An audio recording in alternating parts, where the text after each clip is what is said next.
in two parts. It is, first of all, the annual meeting of parishioners. And this is a meeting at which anyone who lives in the parish, whether they're in the electoral church roll or not, can attend and can vote if they need to do so. And then there is the annual parochial church meeting, where the only people who can vote, if we were to have a vote on any issue, are the people who are actually on the electoral roll. So the annual meeting of parishioners, the principal aim of this is to elect church wardens for the new year, and we'll come on to that just in a moment. But first of all, I'd like to ask our secretary if there are apologies from anyone, either for this annual meeting of parishioners or the annual parochial church meeting. So I've got apologies from Emily and Philip Windsor-Aubrey, Gavin and Adrienne Edgerly-Harris, and from Guy Green. Okay, thank you very much. So those are the apologies that we've had. So thank you for that. And then we have the minutes of the last meeting.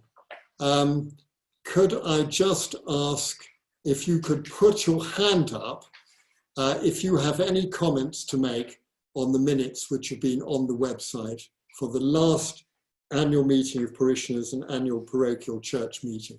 If you could put your hand up. Penelope, you're putting up a thumb, or are you just moving yourself around? Okay. Have we got anyone who has got any comments they would like to make or adjustments to those minutes? I think not. And so I propose to sign those.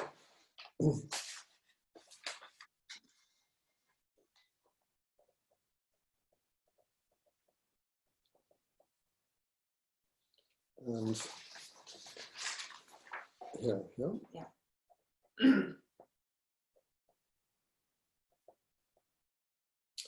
Thank you very much indeed. Fabulous. Okay, so now we move to the first bit of real business, which is the election of church wardens. And we have had the following proposals which have come from the districts, from each of the villages for church warden. And since there have been no other church warden proposals than these, they will be elected. And they are for Avington, Dan Day Robinson. And I have to say just at this moment that I'm particularly delighted that we do now have a church warden in Avington. That is absolutely very, very good news. And so I'm delighted that Dan has been willing to take on this responsibility. For Easton, it's Teo Mesga and Chris Ellis. Thank you very much, Chris, for taking on that responsibility, and Teo for continuing to do so. In Itchen Abbas, it is Tony Gaster and Sarah Hunt. Sarah Hunt is the new church warden there. Thank you to both of them. Thank you, Tony, for continuing to carry this responsibility for so many years, and for Sarah being willing to take on the responsibility. And for Martyr Worthy, it's Robin Greenwood and Sarah Mason. And again, I'm very, very delighted that both of them are willing to carry on this responsibility. At the end of really some few months ago now, but it should have, of course, have been in April, Nick Owen stepped down after a second opportunity to be church warden of Itchen Abbas. And he has been, I think everyone can recognise over so many years, a complete superstar in looking after the church in Itchen Abbas. And his expertise in buildings and getting projects done, and his amazing resilience and drive has been really impressive to see, and I'm really most grateful to him. And I believe that there may be a small presentation to make to him, but I don't know whether you have that there now, Lavinia and Nick. I've unmuted you. Lavinia, do you have something to give Nick on our behalf? No. Okay. Thank you very much. I was hoping that you would. Yes, you give him a kiss from all of us. Yes, well, probably I wouldn't have done it on the lips, actually, but there we go. But you're entitled to. But I think there is something to present you with. I don't know whether Sarah, you've got something to say. Yes, I'm just, if you could unmute yourself, Sarah. Hey. Yeah. Yes. Nick, what we're proposing to give you is a site-centred ordnance survey map, which will have a Southwood House in the middle of the map, and it will be framed, and I hope we'll find a space somewhere for you to look at and enjoy. It's taken from the Land Ranger series, the 1 to 50,000, the old 1 inch to a mile sort of. And it certainly gives a Southwood House prominence being in the middle. Thank you very much. Of course, as it should be. You can always use it for people getting to the Southwood players for future occasions. And well, I mean, again, thank you so much, Nick. I mean, it really is. Thank you for your kind words too. It's a great delight. So thank you. And I think as there are no other candidates, but I think it would be very nice if we could all raise our hands in favour of the candidates for being church warden who I have listed. If we can do that, then it would just be, and maybe a round of applause would be appropriate as well. So thank you very much. And Andrew's raising a glass of wine, which is very, very appropriate. We've only got water here, so. But anyway, thank you very much, all the church wardens, for taking on this big responsibility.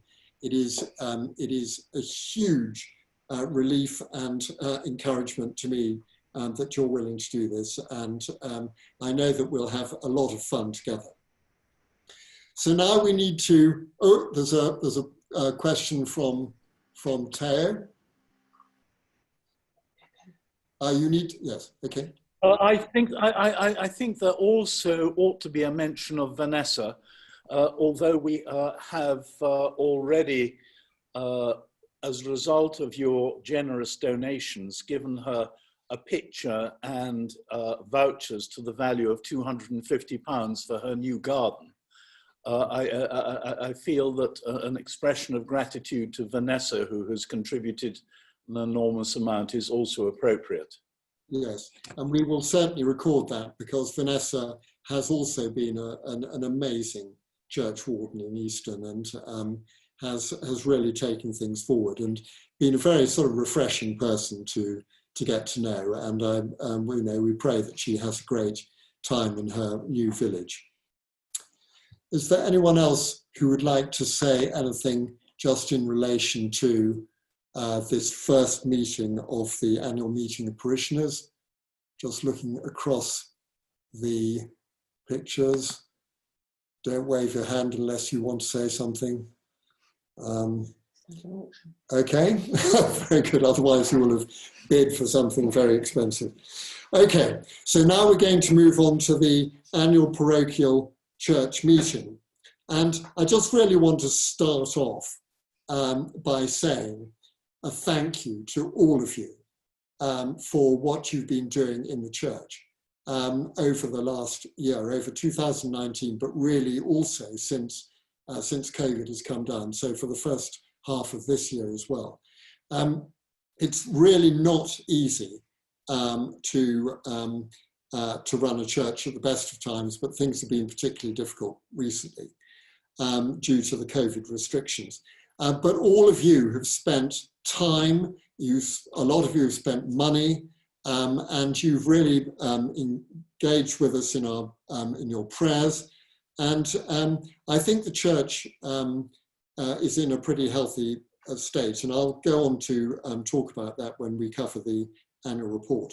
But I just want to start off by saying thank you so much, and it is how immensely encouraging it is for me and for everyone on the parish ministry team that you've been involved in so many things.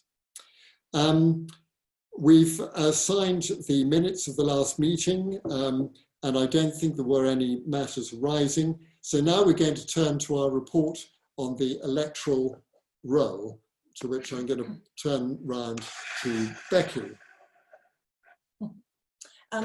We've got 169 names this year, which is an increase of 8 from last year, of which 20 live outside of the parish.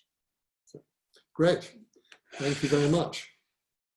We'll be coming on to that again in relation to the most immediate situation. So that is a bit of an increase, but we took a bit of a hit the year before. When we introduced a new electoral roll, I think a few people didn't wake up to the fact that they actually really needed to be on it. And so we lost quite a lot of people at the end of 2019. Do you remember off the top of your head how many people it was? I think it was about sort of 30 or so, wasn't it? So we've come back. 63. Yeah, okay, so that was 63 actually we'd lost previously.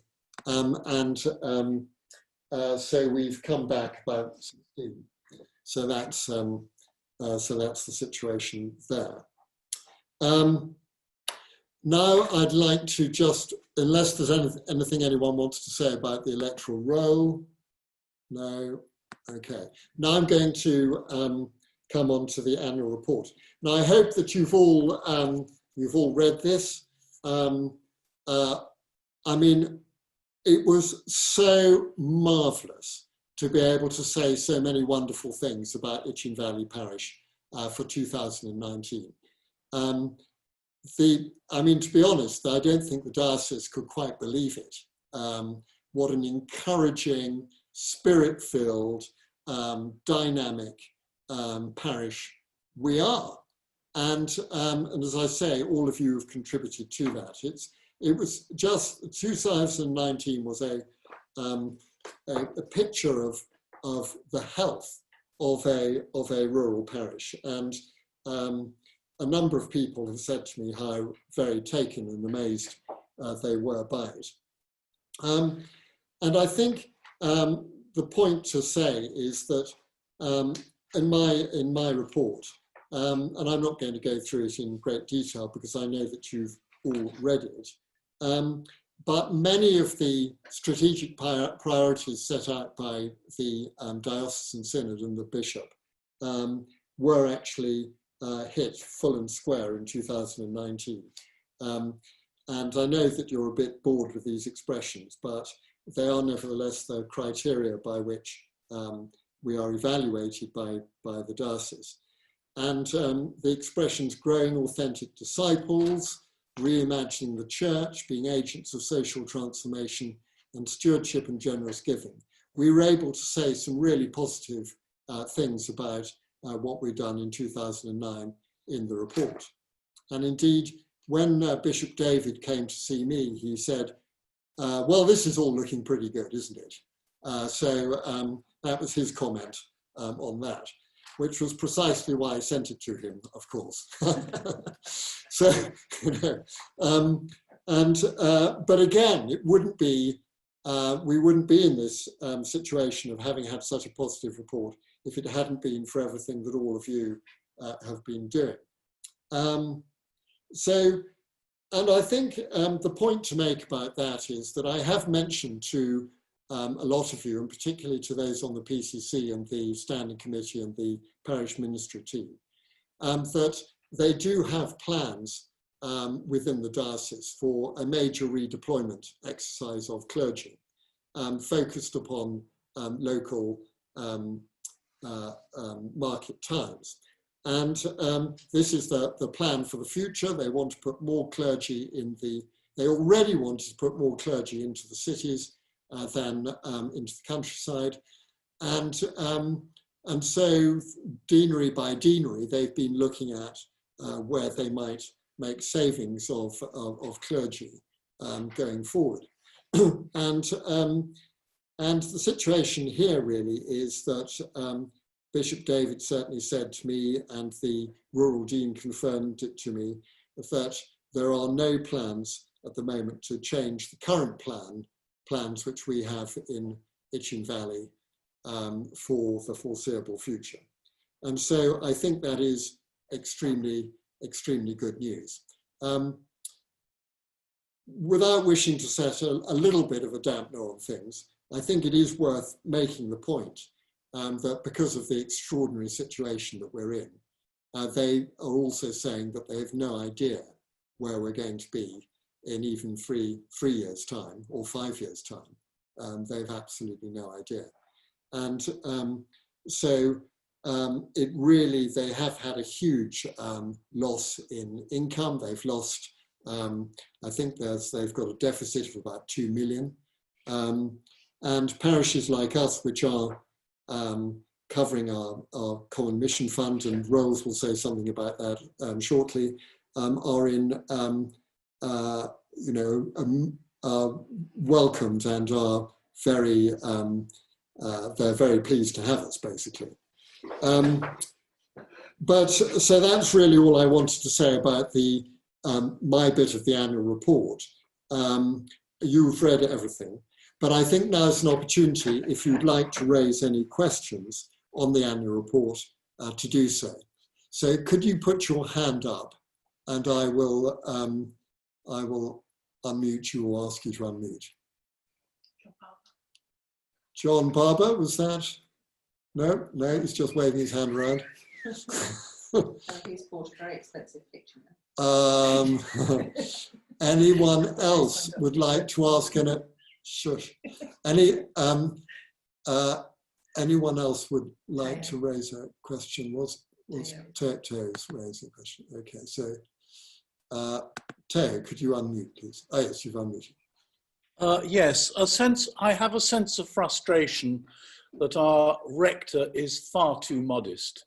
And I think this might be an opportunity for us to show our appreciation for the enormous amount of effort that both he and Lucy put into our parish. I find it quite outstanding, and yeah, I hope we can show an expression of thanks.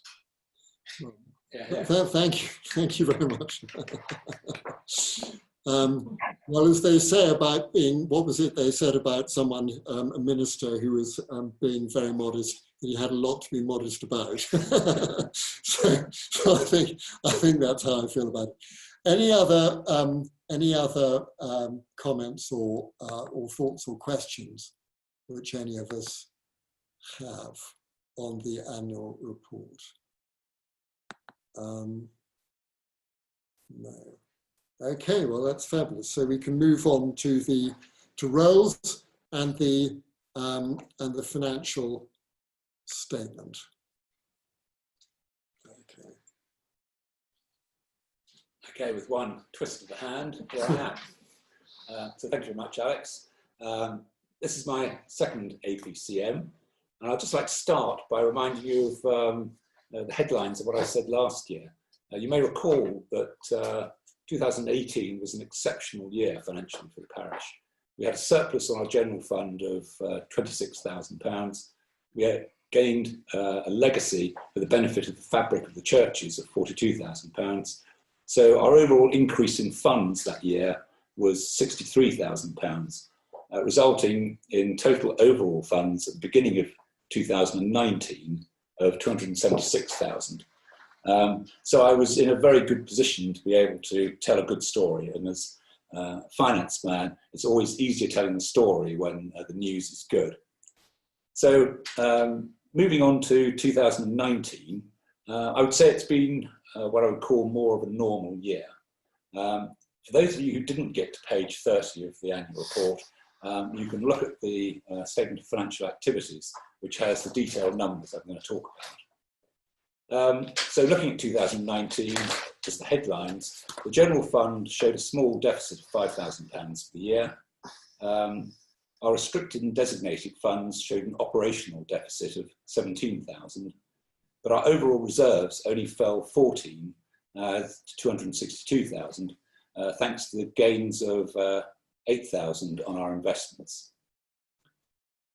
The parish, as a charitable entity, should not be continuously making gains to build up reserves over the years. Charities should raise money to carry out the good work which they're there for, and therefore it's not appropriate just to build funds, which is more the case with a business, and obviously we're not a business. Currently we have more than our target of 9 months spending in the general fund. However, the future looks more challenging, and I'll come back to that a little later. So just a bit more detail on 2019. Looking at our income, the largest contribution was our regular giving by the parish giving scheme and standing orders, which with gift aid was about £91,000. And that's all down to you. So I'd like to thank you very much for your generosity in donating this amount of money to the parish. It's very important that continues and even hopefully grows. Our fundraising last year was £12,000, which was a bit less than the previous year, and we had 9 separate events which contributed to that total. The diocese contributed £10,000 towards our admin costs as part of a 3-year transitional grant, which they made when Alex took over the role. And the balance of the revenue came from collections, fees from funerals and weddings, and our investment income. So switching to the other side of the income and expenditure account, our costs were £167,000. The major part of that is the contribution to the Diocese Common Mission Fund, which last year was £71,000. And this is calculated based on the worshipping community and an affluence factor. As a successful parish, actually for us it increases slightly faster than inflation, which is quite tough since, as Alex said, all the indicators that the diocese is looking for from the parish we're doing really well against. But that does mean that as the diocese elsewhere is losing worshipping community, we pay a proportionally higher share. So the next sort of largest amount of expenditure was on our buildings and property, where we spent £36,000 last year, mainly on the Itchen Abbas car park, and we had a generous donation to cover a large proportion of the costs on that, the path lighting at Easton, and the costs of our quinquennial inspections, which we carried out last year without the work taking place then. The day-to-day running costs were £38,000, which works out at about £10,000 per church, so less than £1,000 per month per church. And that covers things like insurance, electricity, gas, all that sort of thing. So whilst we did not have such a good year as the previous year, the parish finances remain in a strong position. So just quickly moving to the balance sheet, which is the next page, page 31. We had a major initiative in 2019, which was to rationalise the number of restricted and endowment funds in the parish. These have been reduced from 12 down to 5, with the small funds that were associated with some of the churches being rolled into the respective restricted church fabric funds. So these funds will still be spent on the churches which was the intent of the original donors, and that can then continue off into the future. What that does is to make our bookkeeping a great deal more straightforward. It was a high degree of complexity to deal with that number of funds and knowing where the money was going into one fund or another. So these changes were reviewed with each church DCC and the diocese and were approved by the PCC. Now, moving forward from the balance sheet, the situation going forward is going to be more challenging. Putting COVID aside for one moment, fundraising is a challenge. A number of the fundraising events which have been taking place in the Valley for many years, people who've run them have decided that they want to stop. So new events will need to be developed if we're to maintain the sort of levels of fundraising which we've had in the past. And we've, of course, have got 4 beautiful church buildings in the parish, and the cost of maintaining them is an ongoing commitment. We know we're spending £50,000 to £60,000 this year on the buildings, and there are future commitments coming along as well. So therefore, in the near term, we have enough restricted funds to meet all our commitments to the church fabrics, and the general fund has more than our targets. So moving away from the annual report just for a moment, I'd just like to talk about this year, which of course has been a huge financial challenge for the parish. As churches were locked down, we lost income from fundraising, from collections and from fees. However, our regular giving has been maintained, and the day-to-day running costs have also been reduced. Therefore, our original budget for this year was broadly to break even on the general fund. That won't be met, but I anticipate that the deficit will be in the range of £5,000 to £10,000, which, bearing in mind all the things that are going on, I think we have to feel it's not a bad result. This is going to reduce our general fund down to about £120,000.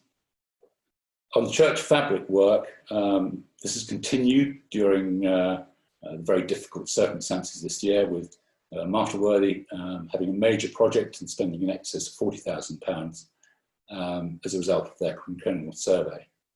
Abington is budgeted to spend £12,000 this year on its quinquennial work. Easton's in the process of getting estimates for work from its survey.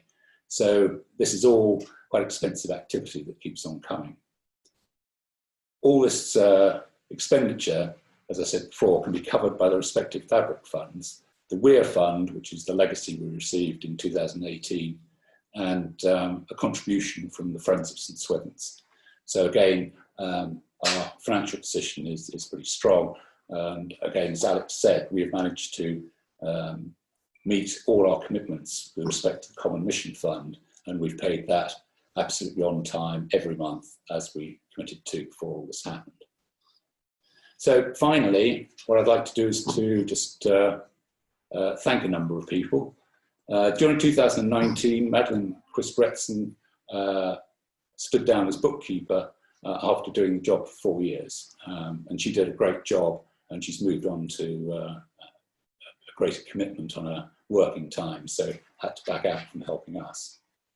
I'm pleased to say that Janet Denyer has been recruited and has settled in very well, and actually did most of the legwork on these accounts. So thank you very much to her. That's a great job. Scott Johnson has carried out the role of independent examiner this year, but he's decided to stand down after carrying out this role for 6 years. Thank you, Scott. You've done, again, a great job. It's been much appreciated. However, that leaves a vacancy, and at the moment we don't have anyone lined up to do that. So if anyone would like to take on the important role of independent examiner, please contact Alex or me. Finally, I would like to thank the Finance Committee, as Robin Greenwood, Henry Labram, and Andrew Impey, who is recently stood down from the Finance Committee, for all their support and wise counsel. So, any questions for Alex? Control the mute button. Any questions from anyone? Can you use that? Yeah. Would you unmute? I'm not sure if it concerns the 2019 accounts, but can you tell me if Abington has received the grant from Church Care for the cupboard and so on? No, it hasn't yet. But it's going forward? Absolutely. So we can only recover the money from the Church Council once we've done the work. And we're still, whilst we've got the cabinet, we haven't yet done the work on the Bible and the prayer books. So once that's been done, we will then submit all the invoices, and there's no reason to believe that we won't get the money back. So some of those things, like the cupboard, we've paid for out of our own funds for the time being. For the time being, exactly that. Okay, thank you. Any Do I other, have to unmute? any other questions on the accounts? I can't see anyone. No. Fantastic. Well, can I make a big thank you to Rolls? One of the ways that vicars end up in jail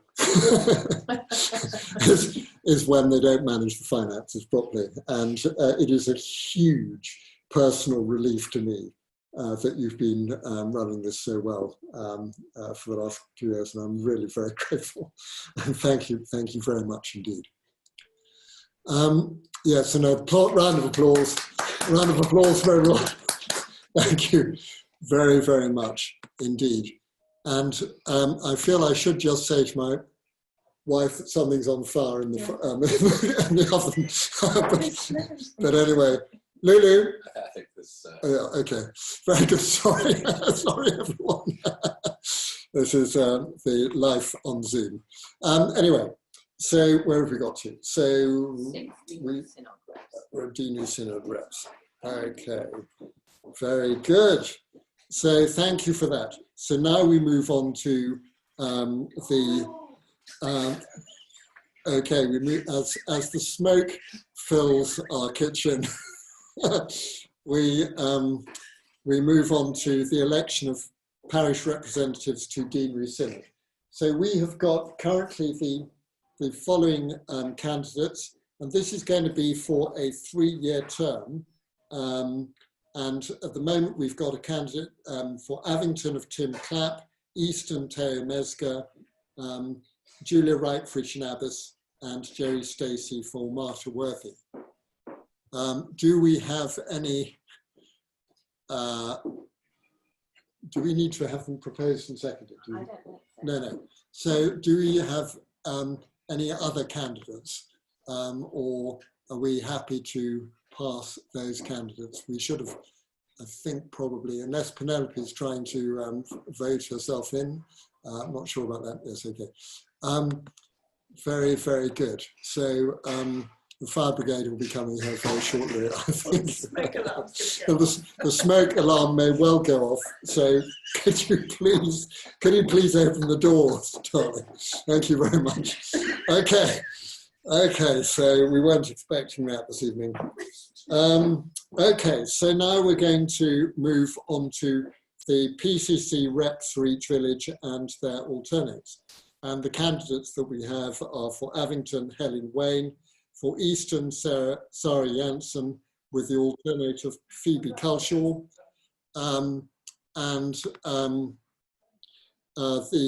for Abbas, Sally Parker, and for Martha Worthy, Verity Coleman, with the alternate Nikki Barber.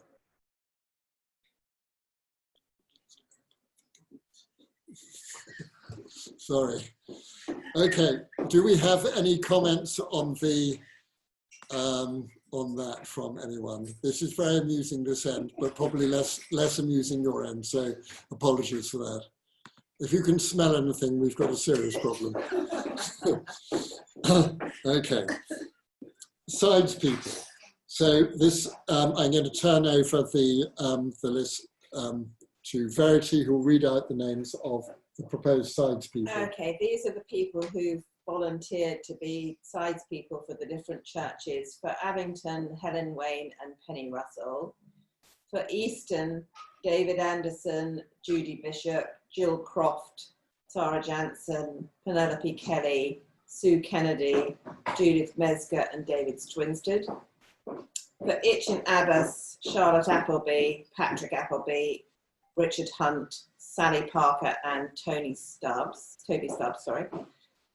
And for Martha Worthy, which traditionally has a lot of sides people, Christopher Burness, myself, Simon Fennell, Julie Greenwood, Guy Green, Joanna Lang, John Lang, Liz Platt, John Platt, John Prince, Joanna Sutcliffe, Robert Sutcliffe, Angela Wheeler, Emily Windsor Aubrey and Philip Windsor Aubrey. Great, thank you very much indeed. And those are all elected unless we have any objections from anyone as to the unsuitability of anyone. Bridget, are you waving an arm, or are you, you're just trying to climb out of the window? Okay, that's fine. That's fine. Okay, good. Okay. So, as I mentioned, Aren't I a sidesman in Martha Worthy as well as a church warden? I thought you couldn't be a sidesperson and a church warden. Oh. But I assumed that church wardens were automatically sides people. Okay, right. okay. Anyone else? Teo, you need to unmute. Yeah. Okay. Okay. Am I right in thinking that even though those sidespersons were presented church by church, they are qualified to act in that capacity right across the parish? I think so, because we are a single parish. And good. so... that's the answer I was hoping for. And I am one of those who would like to particularly encourage that. Yes. We had a little bit of it, but I would really love to see more of it. Yes, and that would be incredibly helpful for everyone who is organising services. So please do be willing to do that if you possibly can. The difficulty of it is that in each individual church, things are in different places, things are done slightly differently. And so the general rule will be that you'll be a sidesperson in the church for which you've been elected. But there will be occasions upon which it would be wonderful if you could step into the breach where we're finding difficulties. And if you are on the overall list, I think you'll be able to do it anywhere. But as I say, just the difficulty is finding things and knowing what to do and how to do them is the challenge, really. And I know that point has been made to me before. Any other comments about sidesmen, PCC members, alternates, anything else? No? Okay, fabulous. So, and of course, there is the question of the independent examiner. This doesn't have to be someone who is a chartered accountant. It can, I think we decided, be someone who has got some sort of bookkeeping experience. It isn't a hugely burdensome task, but it can't be someone who's on the PCC. It needs to be someone who's got a bit of bookkeeping experience and can just oversee the accounts when we present them at the end of the year. So it's really just a one-hit responsibility.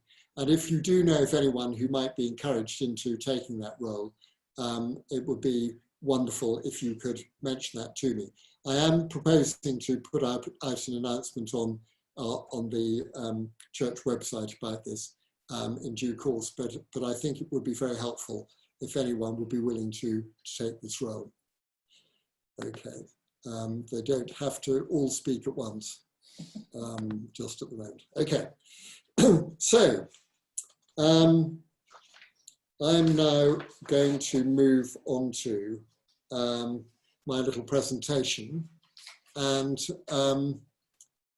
I am going to seek to share a screen, which I will have to find, I'm afraid. And of course I can't. Here we go. Okay.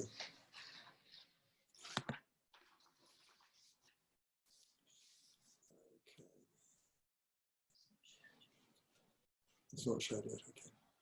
Fine, I don't want it to quite yet.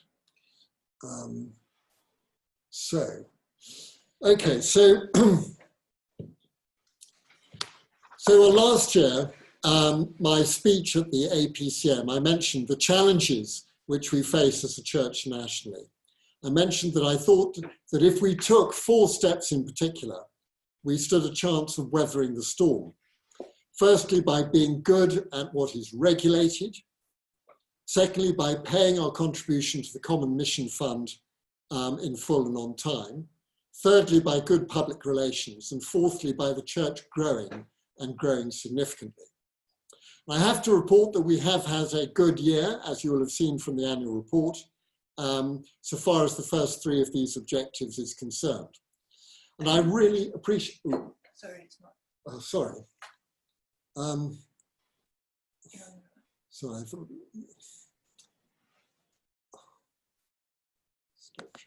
Okay, sorry. And we've had a really good year as so far as the first of these three objectives are concerned. And I really appreciate the work that you've all done in the area of regulation, particularly, which is very hard work and unsung.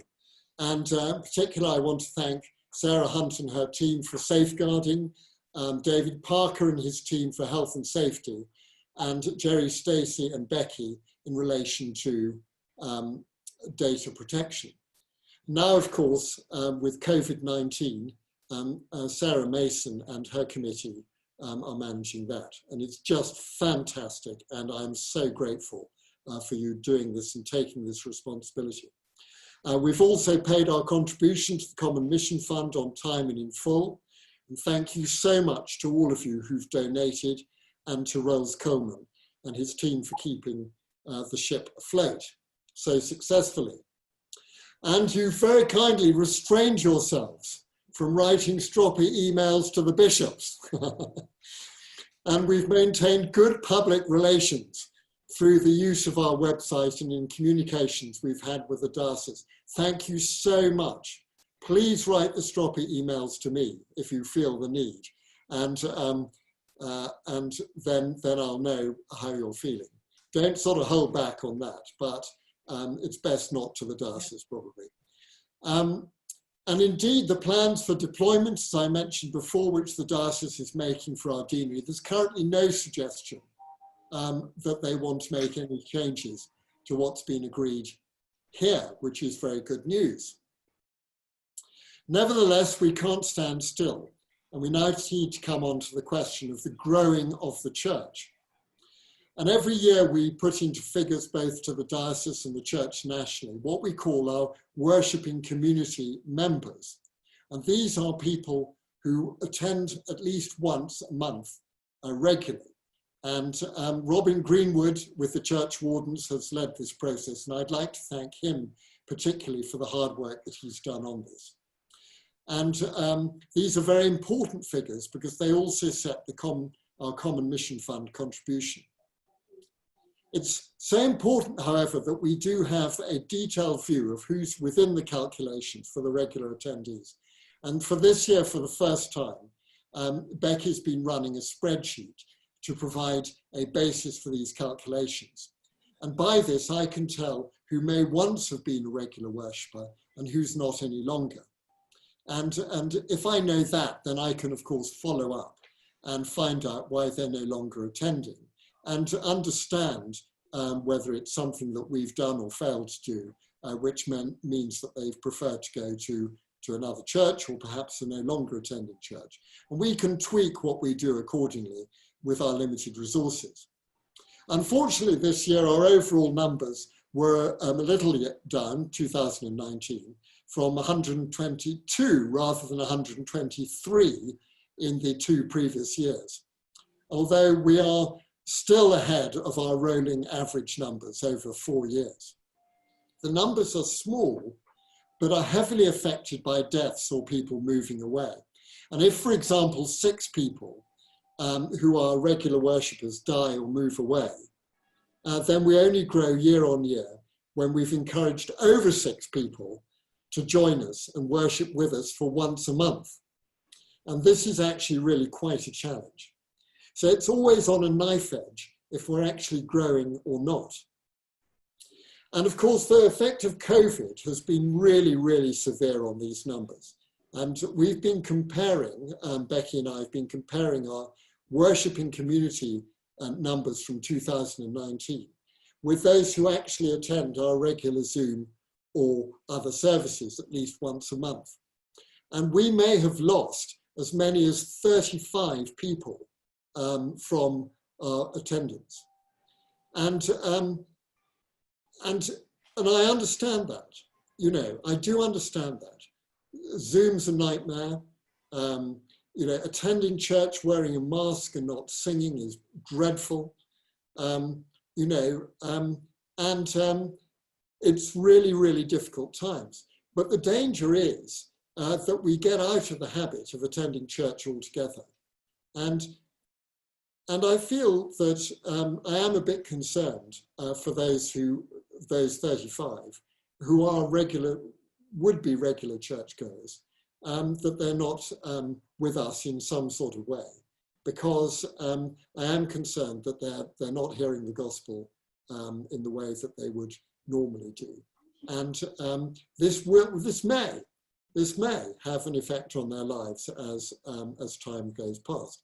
In the same way that if you weren't eating, you would eventually get very hungry or even starve to death. If you're not receiving spiritual food, you are going to be affected, or you are going to be affected. And it's not that I'm talking about people who are sort of a bit marginal about whether they want to go to church or not. These people who are our regular once a month members. So I am a bit concerned. So I will be calling up and asking the parish ministry team to just call up people who maybe haven't attended since lockdown, and just to ask them what they are doing, and not to be sort of bossy or interfering or anything else, but just to understand the challenges that we've got and try and work through whether there's anything that we can do to improve the situation, because we really need help and advice and guidance on this difficult time.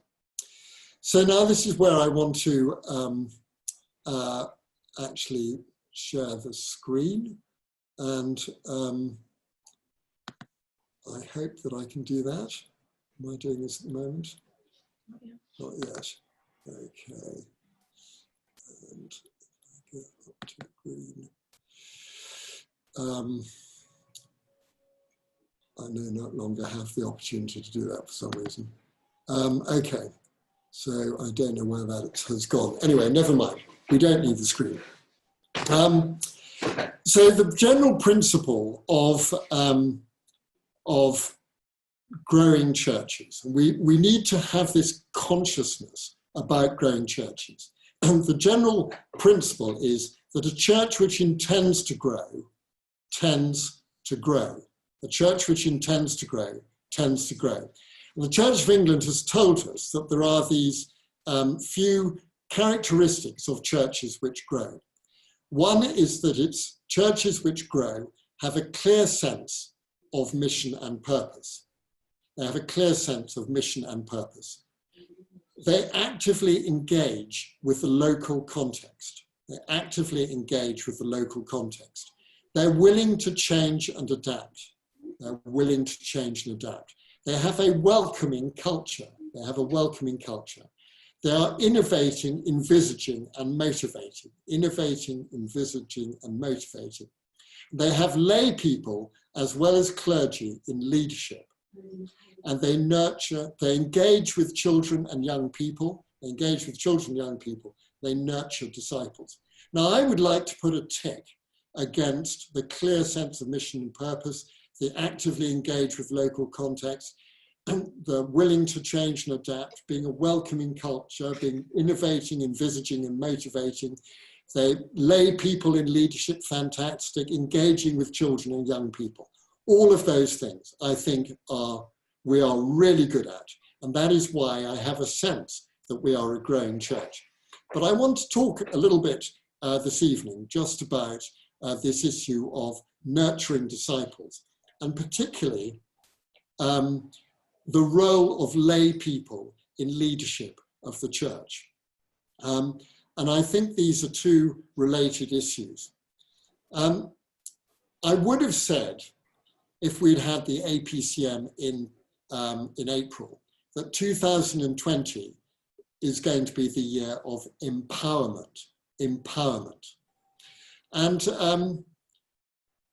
it's sort of become the year of empowerment really anyway, but it was deliberately going to be the year of empowerment, trying to empower people in the church to take on some of the responsibilities of church leadership and to do exciting things in relation to the gospel, which is breaking out a little bit more than only reading the Bible and doing prayers in church, which is important things in themselves. And thinking back to my own journey from lawyer to priest, it was a pretty unlikely journey. Quite apart from the obvious defects of my character, which you're all aware of by now. When at our Stewards Trust Christian family house party, I used to weep whenever I was asked to speak. And this convinced me that I could never be a vicar. But the thing which enabled me as a Christian disciple, a follower of Christ, to grow has been being given responsibility. And I think we must all take responsibility, first of all, for our own faith journey. It's our responsibility it's like our responsibility for our health. You see, it's not the NHS's responsibility. They're there to help and guide, and ultimately we have to live healthily and take the tablets which they recommend. If no one is actually going to take the tablets, if they're not going to follow the advice which the NHS gives, there's absolutely nothing that they can do about it. And equally, the church, we're all responsible for our own journey of faith, what Bunyan would have called our pilgrimage. It's my job to encourage you on that, but you individually are all responsible to God for your own journey. And just attending church was never enough in itself to fulfill that responsibility. But even more so now, you're responsible, as COVID has made coming together as a church so difficult and so awkward for us. It really is up to you personally to travel down the way yourself. And one of the most challenging things that we're asked to do in our church life is to give our testimony in front of the church congregation and to tell about our journey of faith. And it's an incredibly important thing to do. It makes us focus on our journey as a follower of Christ and to take responsibility for it. And this in itself helps to develop our discipleship. It's part of our journey. It gives us confidence. And at Valley Worship, once a month, one brave person has stood up either at the front or in front of Zoom to say something to us about their faith journey. And when Amanda Dennis started this idea back in 2017, we had absolutely no idea that we would still be doing this every month, month by month at Valley Worship without any repeats, still in 2020.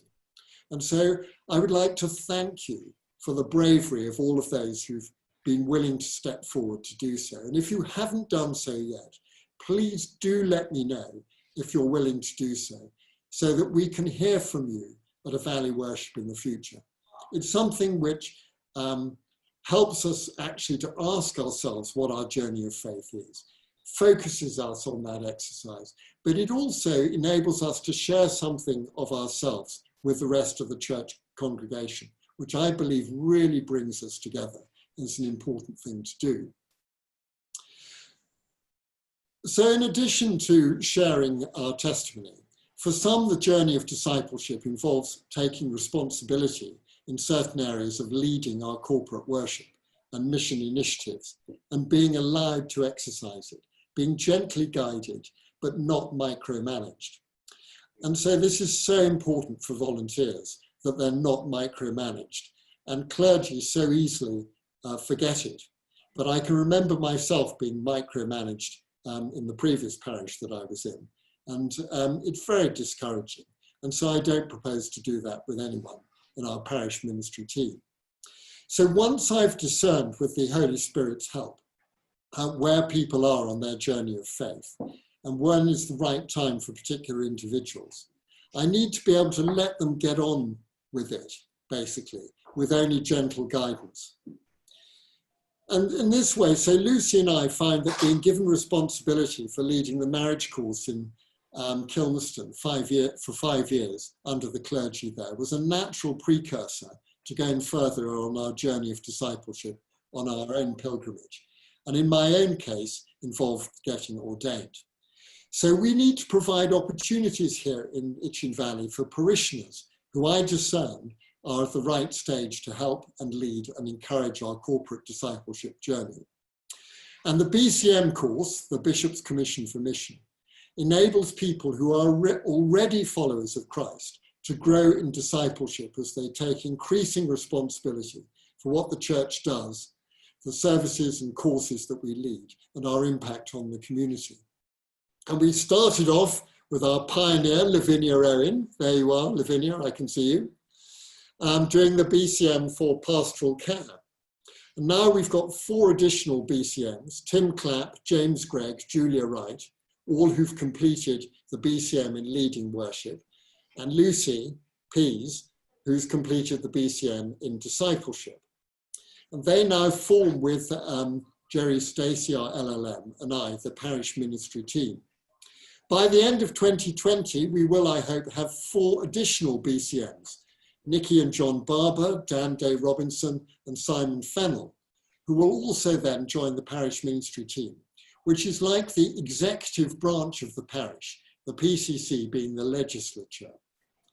In addition to their responsibilities for leading services, I'm authorized to let people I select preach. And this, like becoming a BCM, is something that you're invited to do, not something that you ask for. And people I select can do this once a quarter under my authority. And so far we've had John Barber, we've had Nikki Barber, James Gregg, Tim Clapp, Julia Wright, James Wright, all preaching. And the quality of their preaching to date has been really, really excellent.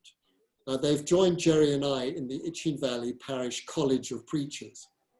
And I'm sure that there will be more BCMs in the future and more preachers also, as we grow in our discipleship through taking this responsibility, so will we all. One long-term resident of Itchen Valley Parish said to me that this parish is unrecognizable from what it was even 20 years ago. We are a dynamic church which is alive and which is growing in discipleship, I believe.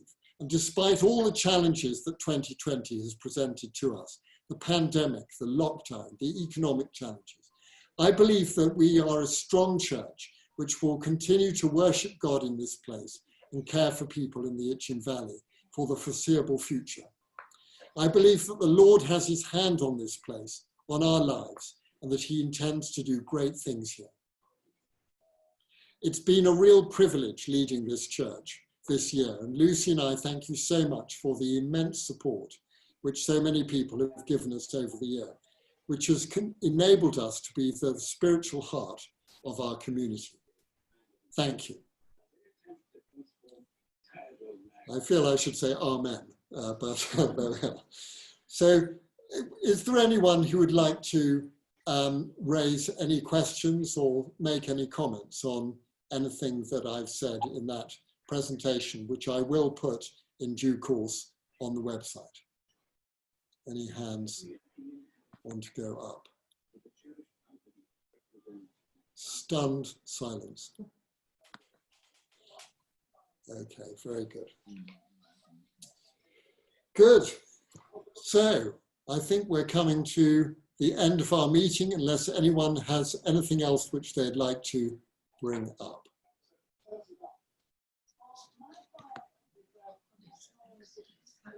Liz Platt, just hang on, where are you, Liz? Liz Platt.